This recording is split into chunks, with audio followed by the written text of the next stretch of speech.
يلا شباب نتقابلوا اليوم كالعادة في كوريكسيون تاع دوفوار دو كنترول نيميرو 1 بمير اني. وقبل ما نشوفوا الكوريكسيون نلقاو في اسفل الفيديو اللين على الدرايف، نهبطوا سوجي بي دي اف نخدموه بعد باش نشوفوا كوريكسيون. فوالا دونك نبداو بالشيمي ليكزرسيس 1. رانا mettre une croix dans la case qui convient. Donc substance, corps pur, mélange homogène, mélange hétérogène, corps organique, corps inorganique. Donc vous avez l'eau de pluie, l'eau de mer, l'air, pétrole et gaz carbonique. Donc la réponse est la suivante. Donc pour l'eau de pluie, c'est un mélange homogène. On ne peut pas distinguer à l'œil nu ces différents constituants. L'eau de mer, c'est un mélange hétérogène. On peut distinguer à l'œil nu ces différents constituants, voire du sable, des débris, du poisson, etc. L'air, c'est un mélange homogène. Le pétrole, c'est un corps pur et c'est un corps organique aussi. Donc, si on le brûle, on observe des fumées noires. Le gaz carbonique, c'est un corps pur et c'est un corps inorganique, malgré qu'il contient du carbone. Maintenant, l'exercice 2. L'exercice 2, on vous demande de compléter les tableaux suivants. Donc, atome, ion simple, correspondant, nom, calcium, nombre d'électrons, symbole de l'ion, nombre d'électrons de l'ion et charge électrique de l'ion. Donc, le nom calcium, le nombre d'électrons 20, là le symbole N, nombre d'électrons de l'ion 10, nombre d'électrons de l'ion de calcium 18, la charge électrique moins 3 E. Donc, on va compléter le tableau. Donc, l'atome calcium, nombre d'électrons 20, symbole Ca, nombre d'électrons est égal à 18. Donc, on remarque que l'atome a perdu 2 électrons, 20 moins 18, donc 2 électrons. L'atome a perdu 2 électrons, donc donne naissance à un cation. Donc, le symbole Ca2+, le symbole de l'atome de calcium Ca. Et la charge électrique, c'est plus 2E, c'est-à-dire plus 2 fois 1,6 puissance moins 19 coulombs. Maintenant, deuxième atome, vous avez le symbole N, c'est-à-dire c'est l'azote, c'est le nitrogène. Le nombre d'électrons 10 et la charge électrique moins 3E. Moins 3E, c'est-à-dire l'atome a gagné 3 électrons. L'atome a gagné 3 électrons, c'est-à-dire le symbole de l'ion, c'est N3-. N3-, et puisque l'atome a gagné 3 électrons et le nombre d'électrons dans l'ion est égal à 10, donc 10 moins 3, ça fait 7 électrons dans l'atome. Maintenant, deuxième tableau. Donc, molécule, formule, géométrie, atomicité. Vous avez le dioxyde de carbone, géométrie linéaire, c'est-à-dire les atomes sont situés sur une même droite. Vous avez la molécule CH4 de méthane, l'eau, la molécule H2O, l'atomicité 5, c'est-à-dire le nombre d'atomes contenus dans la molécule. Vous avez 4 atomes d'hydrogène, atomes de carbone, ça fait 5. Donc, on va compléter le reste. Donc, molécule, formule, géométrie, atomicité. Dioxyde de carbone, la formule, c'est CO2. Donc, 2 atomes d'oxygène, atomes de carbone. La géométrie, on a dit linéaire. L'atomicité, c'est égal à 3. Donc, 2 atomes de carbone, 2 atomes d'oxygène, atomes de carbone. Total, 3. Méthane, formule CH4. Donc, le nom de la molécule, c'est le méthane. La géométrie spatiale, c'est-à-dire les 5 atomes qui forment la molécule sont situés dans l'espace. Donc, on dit que la géométrie est spatiale. Et l'atomicité, c'est égal à 5. Donc, 5, c'est-à-dire 4 atomes de carbone, 4 atomes d'hydrogène, un atome de carbone. L'eau, maintenant, formule H2O. La molécule spatiale, les 3 atomes sont situés dans un même plan. Donc, on dit que la géométrie est plane. Et l'atomicité, vous avez un atome d'oxygène, 2 atomes d'hydrogène. Le total, ça fait 3 atomes. Donc, l'atomicité est égale à 3. Passons maintenant partie physique. Donc, la partie physique, exercice 1, on donne E égale 1,6 puissance moins 19 coulombs. On vous dit qu'on frotte l'une des extrémités d'un bâton de verre avec de la fourrure. Cette extrémité frottée devient électrisée et porte une charge électrique Q1 égale 1,609 coulombs. Précisez le mode de cette électrisation. Donc, puisqu'on a frotté, donc le mode d'électrisation, électrisation par frottement. Deuxième question, le bâton de verre frotté possède-t-il un excès ou un défaut d'électrons? Justifie. Donc, puisqu'on a dit que la charge Q1 est positive, donc le bâton de verre frotté possède un défaut d'électrons. c'est-à-dire un excès de charge positive. La question 3 maintenant, préciser le sens de déplacement des électrons au cours de cette électrisation. Donc, puisque la charge Q1 est positive, donc le bâton de verre a perdu des électrons qui se déplacent vers la forure, c'est-à-dire les électrons perdus par le bâton de verre sont gagnés par la forure.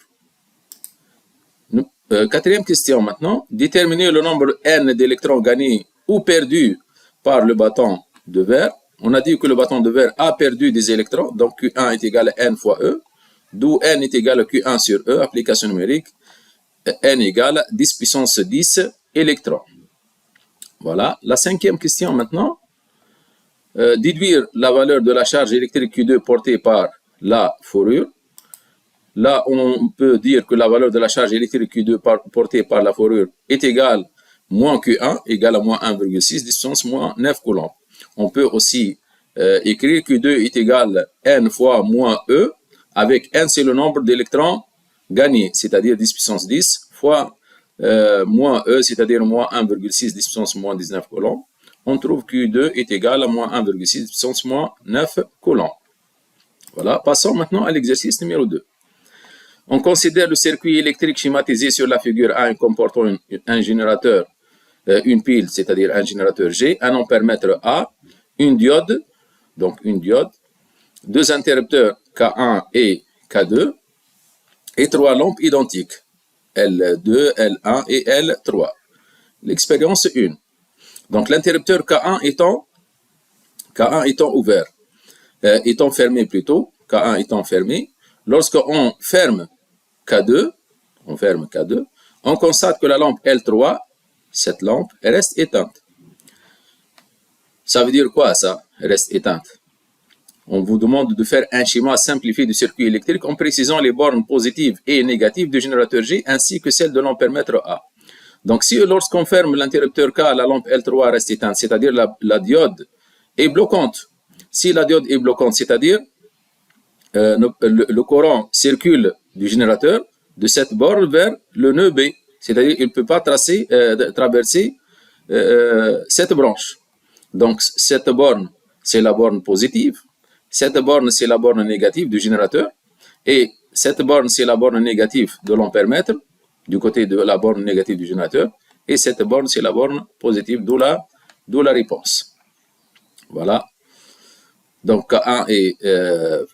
maintenant, on a simplifié le schéma du montage. On a laissé uniquement L1 et le générateur G et l'ampèremètre. Pourquoi on a supprimé les autres parties? Puisqu'on a dit que la lampe L3 est éteinte, la diode est bloquante, par conséquent, donc le courant qui circule dans cette branche est nul. Donc c'est pour cette raison-là, on n'a pas représenté cette branche. Et K1 étant fermé, donc la lampe L2 est court-circuitée, donc comme si elle n'existe plus. Donc, on a représenté cette branche par un fil. Voilà. Maintenant, la question 2. Sur un calibre de 300 mA, on lit 18 divisions sur une échelle de 30 mA. Calcule l'intensité I1 du courant électrique débité par le générateur G. Donc là, on va appliquer la formule I égale calibre fois lecture sur échelle. Application numérique. Donc, lecture 18. Calibre 300 mA, l'échelle 30 mA, donc on trouve 180 mA, soit 0,18 ampères. La question suivante, 3. Un élève ouvre l'interrupteur K1 et affirme que l'ampèremètre affiche une intensité I2 supérieure à I1, justifie si cette affirmation est correcte ou fausse. Donc il ouvre l'interrupteur K1. S'il ouvre l'interrupteur K1, donc la lampe L2 n'est plus court-circuitée, c'est-à-dire tout se passe comme si on a ajouté dans le circuit en série avec la lampe L1 une lampe L2. On a toujours la diode est bloquante, c'est-à-dire cette branche n'existe plus. Donc le courant circule uniquement dans cette branche. Donc l'ampèremètre indique une intensité I2 supérieure à I1, c'est ce que l'élève affirme. Donc, on va voir si cette information est correcte ou fausse. Donc, si on ouvre K1, on a dit la lampe L1 et L2 sont maintenant branchées en série. Et on sait que si on sert un élément en série avec la lampe L1, donc l'intensité du courant diminue. Donc cette affirmation est fausse. Voilà. Passons maintenant à l'expérience 2. Donc dans l'expérience 2, on vous dit que l'interrupteur K1 étant fermé. On inverse les bornes du générateur G. L'ampèremètre indique alors une intensité I égale à 0,36. Donc l'interrupteur K1 étant fermé, c'est-à-dire la lampe L2 est court-circuitée, tout se passe comme si on est dans l'expérience 1, sauf que là on vous dit que on constate que l'ampèremètre indique une intensité I2 qui est égale à 0,36, supérieure à l'intensité du courant I affichée précédemment dans l'expérience 1 qui est égale à 0,18. Et on a, si vous voulez, inversé les bornes générateurs, c'est-à-dire cette borne devient la borne négative, celle-là c'est la borne positive et la borne négative. Voilà. Donc, grand 2, premièrement, petit a, maintenant, la question est, premièrement, petit a, précisé en le justifiant si l'interrupteur K2 est ouvert ou fermé. L'interrupteur K2, c'est-à-dire dans cette branche-là. On va voir si cet interrupteur est fermé ou ouvert. Donc, la réponse est la suivante. Donc, on a dit que l'intensité du courant traversant chaque lampe, voilà, la partie 2, pardon, comme l'intensité du courant délivré par le générateur a augmenté, alors la lampe L3 sera branchée en dérivation avec la lampe L1 et par conséquent, l'interrupteur K2 doit être fermé.